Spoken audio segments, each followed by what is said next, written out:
ফিলিস্তিনকে স্বাধীন রাষ্ট্র হিসেবে স্বীকৃতি দেবে নরওয়ে, স্পেন ও আয়ারল্যান্ড সরকার।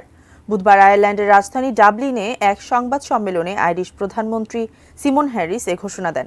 তিনি বলেন, এজন্য প্রয়োজনীয় যা যা ব্যবস্থা নেওয়া দরকার তা করবেন বলে জানান। আগামী ২৮ মে থেকে ইউরোপীয় ইউনিয়নের দেশ তিনটি ফিলিস্তিনকে স্বাধীন রাষ্ট্র হিসেবে স্বীকৃতি দেওয়ার পরিকল্পনা নিয়েছে। এদিকে এই ঘোষণার পর দেশ তিনটি থেকে কূটনীতিকদের প্রত্যাহার করে নিয়েছে ইসরায়েল।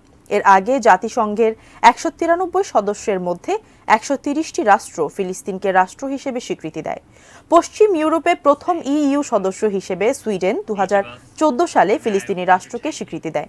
এর আগে ৬টি ইউরোপীয় দেশ বুলগেরিয়া, সাইপ্রাস, চেক প্রজাতন্ত্র, হাঙ্গেরি, পোল্যান্ড ও রোমানিয়া ফিলিস্তিনকে রাষ্ট্রের স্বীকৃতি দেয়।